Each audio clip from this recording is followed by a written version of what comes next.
Okay. వార్తాలాపనలో 302 page అయిపోయిందా? అక్కడికే వచ్చాం. నవవిధ భక్తులు. అందులో శ్రవణం, కీర్తనం, విష్ణు స్మరణం, పాదసేవనం, అర్చనం, వందనం, దాస్యం, సఖ్యమాత్మ నివేదనం.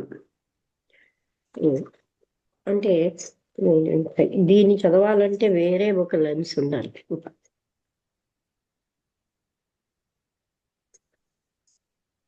సఖ్యం ఆత్మ నివేదనం. విష్ణు భగవానుని శ్రవణము చేయుట, కీర్తించుట, స్మరించుట, పాదసేవ చేయుట, అర్చించుట, వందనము చేయుట, దాస్యము, సఖ్యము, ఆత్మ నివేదనము అను ఈ 9 భక్తి ఎందలి రకములు. శ్రవణం, భగవానుని గుణ అనువాదమును ప్రేమతో వినుట శ్రవణం. పరీక్షిత్ మహారాజు శ్రవణ భక్తితో 7 రోజుల్లో ప్రభువును పొందును. తర్వాత కీర్తనం, ప్రేమతో భగవానుని గుణానువాదమును కీర్తించుట. నారద మహాముని నిరంతరము ప్రభుని గుణగానము చే ప్రభు సాక్షాత్కారమును పొందెను. స్మరణము, ఉత్సాహముతో ప్రభు స్వరూపమును హృదయమున నిలిపి స్మరించుట. ప్రహ్లాదుడు ఎల్లప్పుడూ ప్రభువును హృదయమున స్మరించి ప్రభువును పొందెను. పాదసేవ, నిత్యము ప్రభువు చెంత నుండి పాదసేవ చేయుట. లక్ష్మణుడు శ్రీరామచంద్రుని పాదములను సేవించి ప్రభువుని సంతోషపెట్టెను. పాదసేవ అను మాట సర్వవిధములకు సేవలకును ఉపలక్షణముగా గ్రహించవలెను. అర్చన, రామకృష్ణాదిమూర్తును షోడశోపచారములలో పూజించుట అర్చన. అర్చన భక్తి అనబడును. అంబరీషుడు అని మహారాజు అర్చన భక్తితో తరించెను. ఈనాడు రామకృష్ణాది అవతారములు ప్రత్యక్షముగా గోచరించవు. కావున వారి విగ్రహములను ఉంచి పూజించుట అర్చన భక్తి అనబడును. విగ్రహములు 3 రకములు: సాత్వికములు, రాజసికములు, తామసికములు. సాత్వికములు శుక్రనీతి యందు ఈ విషయం వివరించబడింది.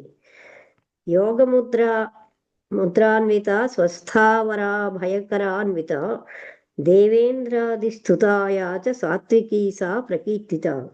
యోగముద్రతో కూడినది కాని, స్వస్థమగ విగ్రహమును కాని, పరాభయ హస్తములు కలది కాని, ఇంద్రాది దేవతలచే స్తుతించబడినది కాని సాత్విక విగ్రహము అని చెప్పబడును. యోగముద్రతో కూడినది అర్ధోన్మీలిత నేత్ర ద్వయముతో దృష్టిని భ్రూమధ్యమున అనగా నాసికాగ్రమున నిలిపినది. స్వస్థ,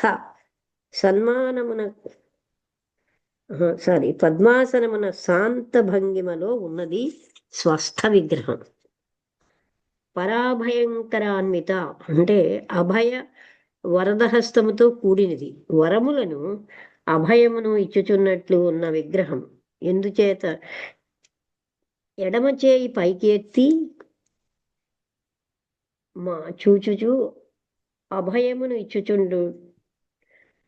ఇచ్చుచుండుటయును, కుడి చేయి వరమున ఇచ్చుచున్నట్లు ఉండుటయును కలదు. ఇంద్రాది సంస్థుత, ఇంద్రాది దేవతలు వినయముతో సూక్తముల ద్వారా స్తవము చేయుచు ఉండుట. పై చెప్పిన 4 రకముల విగ్రహములను సాత్విక విగ్రహములు. ఈ విధములకు సాత్విక విగ్రహములు పూజించువారు తరచు ముముక్షువులు అయి ఉందురు. సాత్విక విగ్రహములు సాత్విక ముద్రలతో కూడి ఉండును. యోగముద్ర, జ్ఞానముద్ర, అభయముద్ర, వరదముద్ర అనునవి సాత్విక ముద్రలు. సాత్విక ముద్రాన్వితములకు విగ్రహములను, సాత్విక ముద్రలను చూచుటచే పాపములు నశించును, పుణ్యము కలుగును, కోరికలన్నీ సిద్ధించును అని శాస్త్రజ్ఞులు చెప్పిరి. మోదనాత్ సర్వదేవానాం ద్రవణాత్ పాప సంతతే. తస్మాద్ ముద్రేతి సాఖ్యాత సర్వకామార్థ సాధని. దేవతలందరూ ప్రసన్న అగుటయును పాపములన్నీయును తొలగిపోవుటయును కోరిన పదార్థములన్నింటినీ లభింపచేయనదియును ముద్ర అని జగత్ ప్రసిద్ధము. దేవతలందరినూ ప్రసన్నులగుటయును పాపములన్నీయును తొలగిపోవుటయును కోరిన పదార్థములన్నింటినీ లభింపచేయనదియును ముద్ర అని జగత్ ప్రసిద్ధము. ఉత్తమ ముద్రాన్వితములకు సాత్విక విగ్రహములను ధ్యానించుటచే చిత్తమునకు స్థైర్యము కలుగును. లయ కషాయ విక్షేప రహస్వాదాది దోషములు సాత్విక పూజకునికి ధ్యానమునందు ప్రతిబంధకములుగా నుండవు. సాత్విక విగ్రహాల్లో కూడా ఇలా ఉన్నాయని చెప్తున్నారు. సాత్విక విగ్రహమును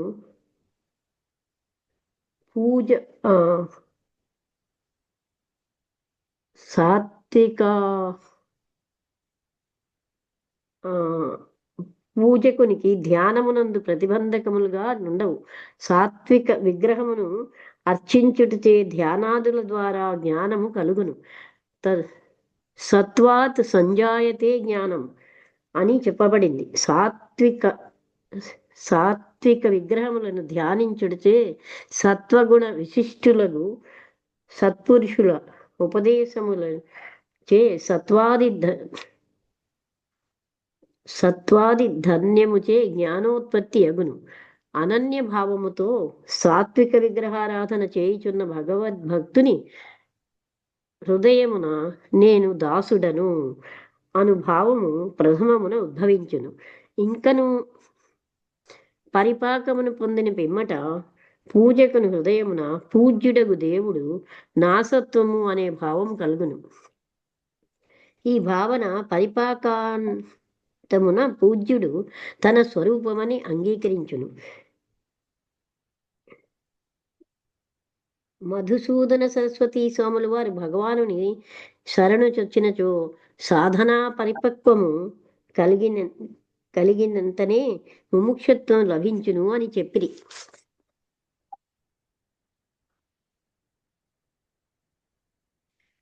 తస్యైవాహం మమైవా సౌ స ఏవాహమితి త్రిధా భగవచ్చరణత్వం స్యాత్ సాధనాభ్యాస పాకతః.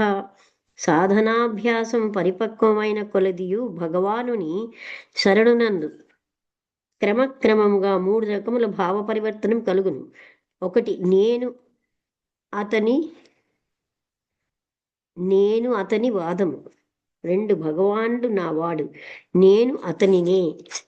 అంటే నేను అతని వాదము అని ఉంది, అంటే నేను అతని వాడను అనేది మొదటిది. నేను భగవంతుడి వాడను, భగవానుడు నావాడు, నేను అతనినే మూడవది.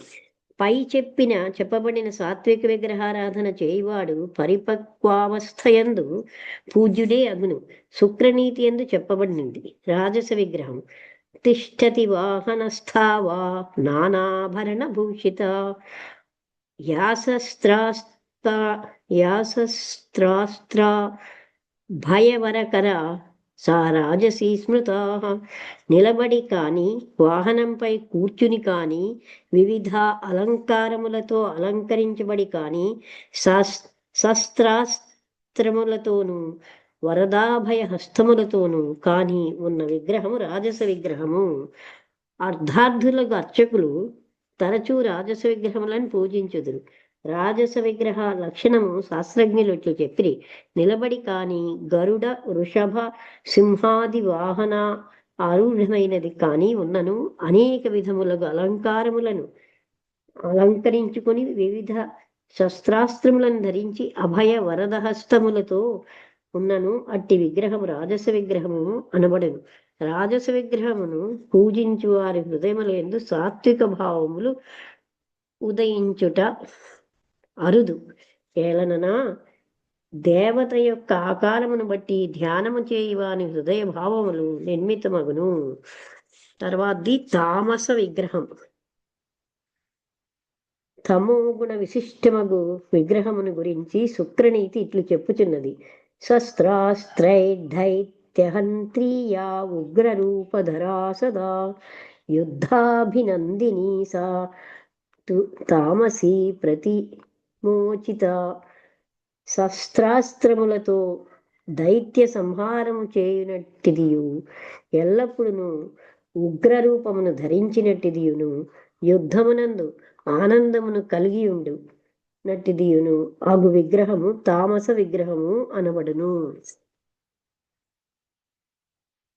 అంటే కాళికాదేవి అలాగా కత్తులు మొదలగు శస్త్రములను త్రిశూలము చక్రము మొదలగు అస్త్రములను ధరించి చైత్య సంహారం చేయుచూ ఉండునట్టిదియును ఎల్లప్పుడూ ఉగ్రరూపమును ధరించినట్టిదియును యుద్ధమునందు ఇచ్చ కలిగినట్టిదియును అగు విగ్రహము తామస విగ్రహము.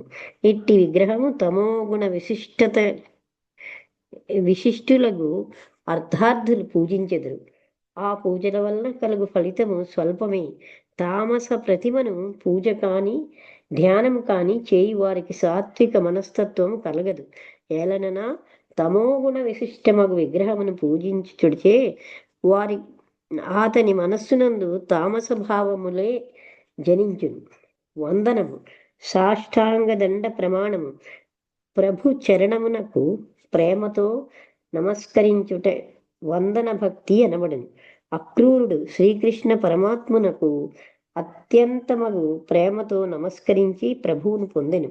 దాస్యం. ప్రభు ఆజ్ఞలను ప్రేమతో పాటించుట దాస్య భక్తి అనబడును. హనుమానుడు శ్రీరామచంద్ర ఆజ్ఞలను యథార్థముగా పాటించి సంతుష్టిపరచను. సఖ్యం. ప్రభుయందు ప్రేమతో మైత్రిని సలుపుట సఖ్యభక్తి. అర్జునుడు శ్రీకృష్ణ పరమాత్మునితో అనుకూలముగా వ్యవహరించెను, అది సఖ్యభక్తి. ఆత్మనివేదనము. సర్వస్వమును అర్పించుట. ఆత్మనివేదం అనే భక్తి. బలిచక్రవర్తి ప్రేమతో తన సర్వస్వమును ప్రభుచరణముల యందు సమర్పించెను. సమగ్రముగా ఆలోచించి చూచిన ఆత్మనివేదనం అనే భక్తి పద్ధతి యందు ముందు తెలిసిన భక్తి పద్ధతులు అన్నియును సమావేశమగును. అంటే అన్ని ఆత్మనివేదనలో ఉంటాయి. సమగ్రముగా ఆలోచిస్తే అలా కనిపిస్తోంది. కృత్వా దేహాదికం తస్య ప్రీత్యై సర్వం తదర్పణం నిర్వాహాయ చ శూన్యత్వం యత్తదాత్మ సమర్పణం. పరమాత్ముని ప్రేమ కొరకు తన దేహములన్నీయును అతనికి సమర్పించి తన నిర్వహణకు శూన్యత్వమును ఉంచుకొనవలెను. అనగా ఏమియును మిగుల్చుకొన రాదు. ఇది ఆత్మ సమర్పణం అనే భక్తి. ఈ 9 విధములు చెప్పబడి భక్తిగాక గౌణి అనబడను. గౌణ్యాతు సమాధి సిద్ధి అని సాండిల్య భక్తి సూత్రములు చెప్పుచున్నవి. ఈ శ్రవణాది 9 విధములకు భక్తి చేతను సమాధి లాభము కలుగుచున్నది. సమాధి ద్వారా నిర్వికల్ప సమాధి ప్రాప్తించును. నిర్వికల్ప సమాధిని సాక్షాత్కారము కలుగు. నిర్వికల్ప సమాధిచే సాక్షాత్కారము కలుగును. అదియే ముఖ్య భక్తి లేక పరాభక్తి అని అనబడను. ఈ రోజులలో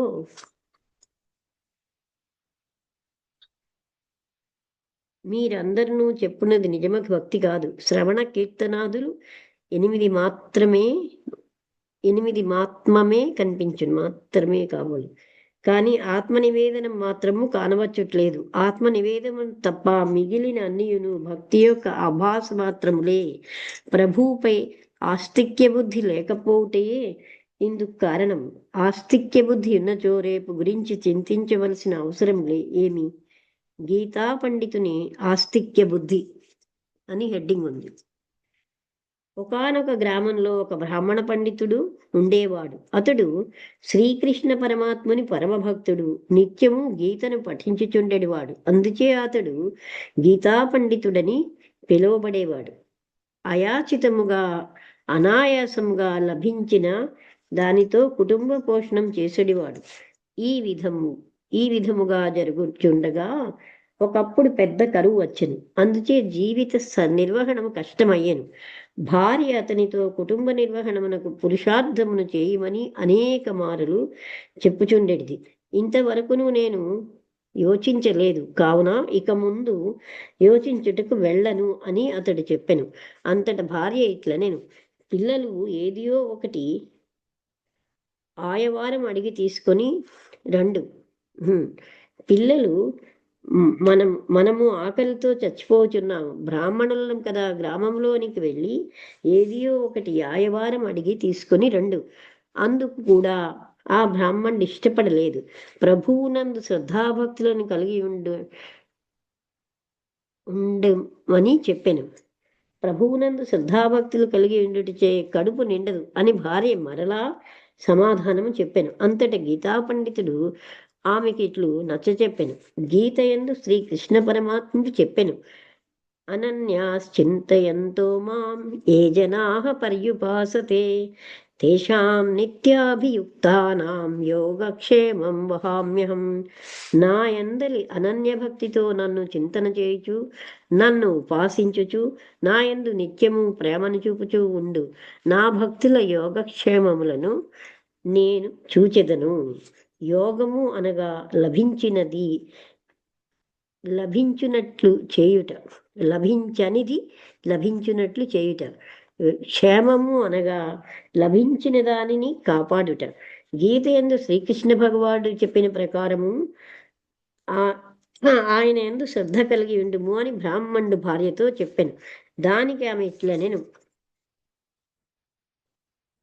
ఆ వ్రాసినది తప్పు అని తారపత్ర గ్రంథమునందు ఉన్న ఆ శ్లోకమును ఆమె గంటముతో ముమ్మారు కొట్టివేసెను.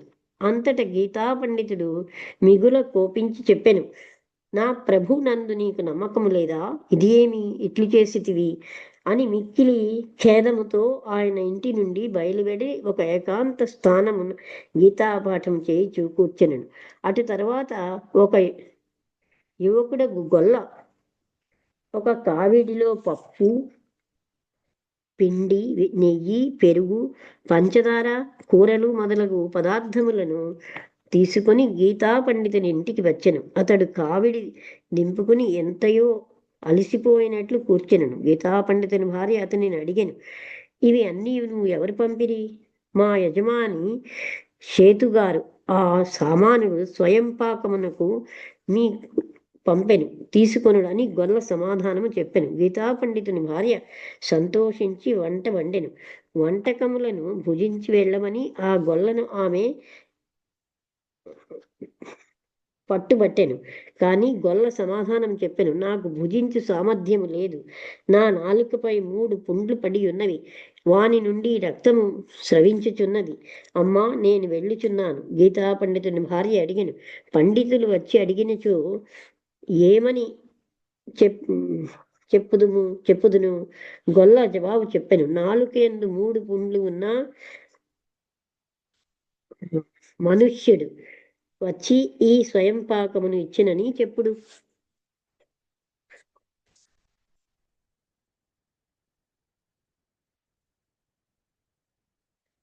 గీతా పండితుడు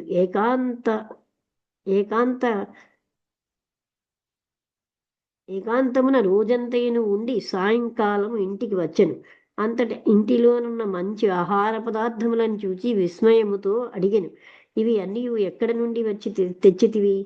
భార్య జవాబు చెప్పాను, ఎవరో సేఠ్ యొక్క గొల్లయట, అతని నాలుకపై 3 పుండ్లు కలవట, మీరు ఇంటి నుండి బయటికి వెళ్ళిన తర్వాత తెచ్చి ఇచ్చెను. శ్రీకృష్ణ పరమాత్మచే ఈ సామాను అంతయును తెచ్చి ఇచ్చెనని, శ్రీకృష్ణ పరమాత్ముడే ఈ సామాను తెచ్చిచ్చిన నా బ్రాహ్మణునకు ఆలస్యము అవలేదు తెలుసుకొనుటకు. ఆయన భార్యతో ఇట్లనెను, అతడు గొల్లవాడు, సాక్షాత్తు శ్రీకృష్ణ పరమాత్ముడే వచ్చెను.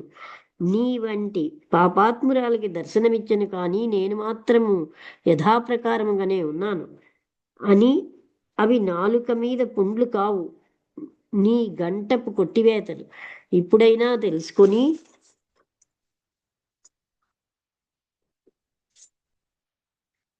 పరమాత్మపై అచంచలమగు శ్రద్ధా విశ్వాసమును కలిగి ఉండుము. భవిష్యత్తును గురించి చింతించకపోయినచో ప్రభువే తనంతట తాను తన భక్తులను రక్షించును. ఫకీరుని ఆస్తిక్య బుద్ధి. నెక్స్ట్ది అంటే శ్రీకృష్ణుడే వచ్చాడనమాట. ఈ విషయముననే మరి ఒక దృష్టాంతం కూడా కలదు. తపస్సాలియగు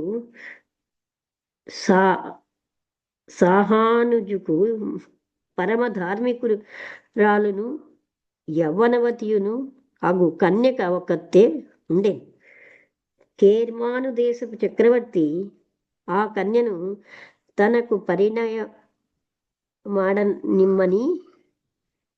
సాహానుజకు వర్తమానం పంపెను. 3 రోజులలో సమాధానము చెప్పెదనని సాహానుజ చెప్పెను. ఈ 3 రోజుల్లోనూ అతడు ఎన్నో మసీదులు గాలించెను.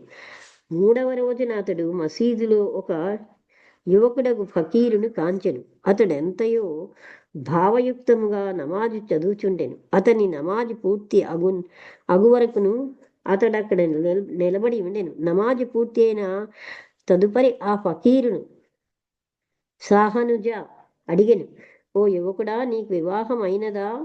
ఫకీరు, లేదండి. నీకు పెళ్లి చేసుకునవలనని కోరిక కలదా? ఫకీరు, నా వంటి దరిద్రునికి ఎవడైనా తన కుమార్తెనిచ్చునా?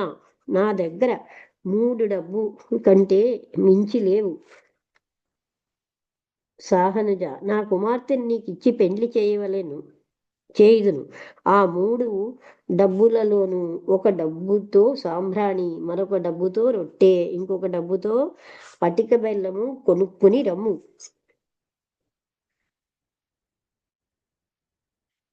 ఈ విధముగా సాహనుజ కుమార్తె వివాహము ఆ ఫకీరితో జరిగెను. ఎంత ఆశ్చర్యము! అపారమగు ధనమగల కేర్మాను చక్రవర్తికి తన కుమార్తెనిచ్చి పెండ్లి చేయకుండా సాహనుజ తన కుమార్తెను పరమానందముతో ఒక దైవభక్తుడును ధ్యాన పరాయణుడు అగు బీద ఫకీరుకిచ్చి వివాహము చేసెను. వివాహమైన నాటి రాత్రి ఆ కన్య తన భర్త కుటీరములో అడుగు పెట్టెను. ఆమె కుటీరమును నలుదేశలా కలయ చూసెను. ఒక మూల ఒక జలపాత్ర, ఎండిన రొట్టె ముక్క ఉండెను. ఇది ఏమి అని కన్య అడిగెను. ఈ రొట్టె ఇక్కడ ఉంచబడినది అని ఆమె ప్రశ్నించెను. భర్త చెప్పెను, నేటి రాత్రి తినుటకు పనికి వచ్చును అని తలచి నిన్న నిలవ చేసి తిని. ఈ మాట వినినంతనే ఆమె నిస్పృహతో తన పుట్టింటికి వెళ్ళిపోవుటకు సిద్ధమయ్యాను. ఇది కాంచి ఫకీరు పలికెను, సాహానుజ వంటి ధనవంతుని కుమార్తె నా వంటి దరిద్రుడగు ఫకీరునకు సహధర్మచారిణి తగదు అను సంగతి నేను మొదటి నుండి ఎరుగుదును. యువతి పలికెను, ప్రియతమా, నీ నిర్ధనత్వం తెలుసుకుని నేను పుట్టింటికి వెళ్ళుచున్నానని అనుకొనకు. నీ ప్రభు పరాయణత్వమునందలి లోపమునకు దుఃఖించి వెళ్ళిపోచున్నాను. రేపు ఏమి తిందును అని తలంపుతో నీవు ఈ రొట్టెను నిలవ చేసి ఉన్నావు. నీవు ఎంత నమ్మకము లేని వాడవు. మా తండ్రి గారు నీ పై ఆడంబరములు చూచియే నిన్ను ఎంచిరి అని నాకు తోచుచున్నది. 20 సంవత్సరములు నన్ను పెంచి పెద్దవాణిని చేసి దేవునిపై పూర్తియగు ఆస్తిక్య బుద్ధి కలవారికి ఇచ్చి పెళ్లి చేయుదునని చెప్పాను. కానీ నీకు దేవుడు రొట్టె అయినా ఇచ్చునను నమ్మకము లేదు. ఇది విని ఫకీరు స్తబ్దుడయ్యను. ఎంతయో సిగ్గుపడి ఇట్లనెను, ప్రియా, నా పాపమునకు ప్రాయశ్చిత్తం ఏమి? భార్య పలికెను, ఇంటిలో నేనైనా నుండవలను, లేక ఆ రొట్టె ముక్క అయినను ఉండవలేను. ఇంటిలో నేనైనా ఉండవలేను. ఫకీరు వెంటనే ఆ రొట్టె ముక్కను బయటికి విసిరివేశాను. ప్రభుపరాయణుడగు వాడు రేపు ఏమి అగును అనే చింతను కలిగి ఉండడు అనియే అన్ని మతములు చెప్పుచున్నవి. ఈ విషయమును బైబిల్ నందు కూడా కాననగును.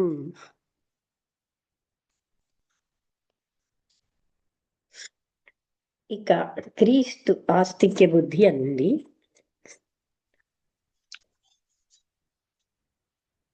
చదివి సాకుదాం.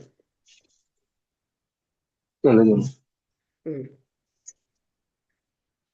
మహాత్ముడకు క్రీస్తు బైబిల్ నందు ఒక చోట చెప్పెను, నీవు నీ జీవితమును గురించి ఏమీ బాధపడుట లేదు, కావున ఏమి తినవలను, ఏమి త్రాగవలను, ఏమి ధరించవలను, ఇట్టి విషయములను చింతింపవలసిన అవసరము లేదు. ఆహారాదుల కంటే జీవితము ఎక్కువ విలువైనది కాదా? ఆకాశమునందు ఎగురు పక్షులను చూడుము, అవి ధాన్యమును నాటుట లేదు, కోయుట లేదు, నిల్వ చేయుట లేదు, అయినను పరమాత్ముడు వానికి అన్నపాదాదులను సమకూర్చుతూనే ఉన్నాడు. పక్షుల కంటేనూ నీవు గొప్పవాడవే కదా. తోటలో పెరిగిన లిల్లీ అనే పుష్పమును చూడుడు, అది ఎట్లు పెరిగినది, అది ఏమీనూ చేయుట లేదు, అయినను వాడిపోవుట లేదు. దేవునిపై నమ్మకము లేని వారలారా, అదిగో చూడుడు, పరమాత్ముడు అడవిలోని గడ్డిని కూడా రక్షించును. మిమ్ము రక్షించడా, కావున నేను ఏమి తినవలను, ఏమి ధరించదను,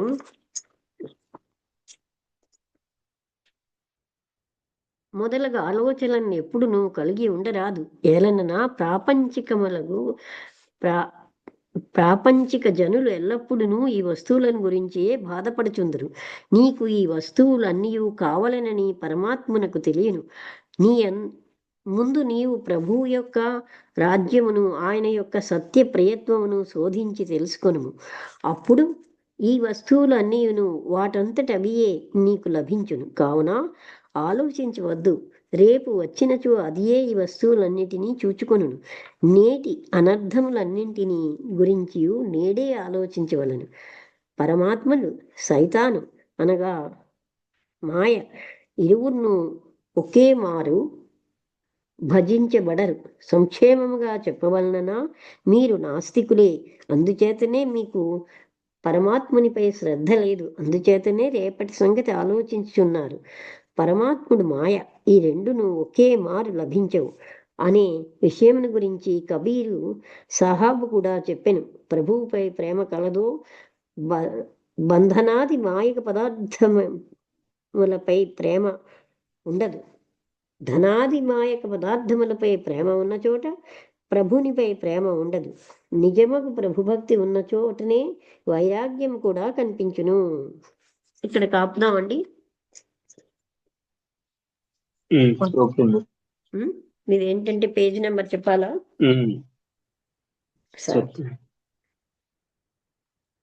311 నుంచి చదవాలి. 310 లోనే సగ భాగం నుంచి చదవాలి. 310 అయితే చెప్తాను. ఫస్ట్ నుంచి మళ్ళీ స్టార్ట్. ఓకే మరి ఇందాక లేదు చెప్తున్నారు కదండి. తేజ, నువ్వేమో ఆదివారం లక్ష్మీవారం తప్పకుండా రా, నీకు అర్థం అవుతాయి కొంచెం.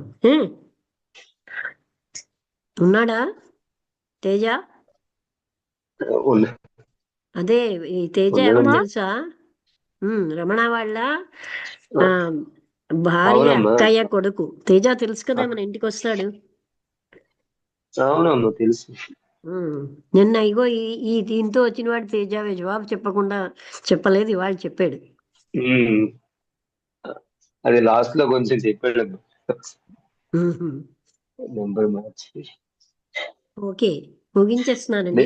సింహాద్రి కన్ఫర్మ్ అయిపోయిందమ్మా. అంటే సింహాద్రికి తత్కాలకి చేస్తున్నాడు. నేను అన్నాను తత్కాల వరకు ఎందుకు ఉంచాము, సరే ఏదైనా అంటే నేను పాణిగ్రహికి చెప్పాను. మిగతా ట్రైన్స్ లో ఇంకా అది కూడా లేదండి.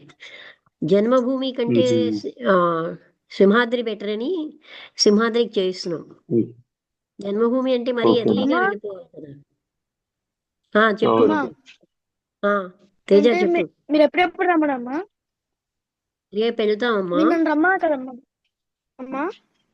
అదా నెక్స్ట్ వీక్ వస్తావు కదా, అప్పుడు నాయుడు గారికి చెప్పు, అది పైన ఉన్న ట్యాంకు ఇప్పాలి కదా, అప్పుడు ఆయన ఇప్పితే కదా నువ్వు క్లీన్ చేయగలవు. అవునమ్మా.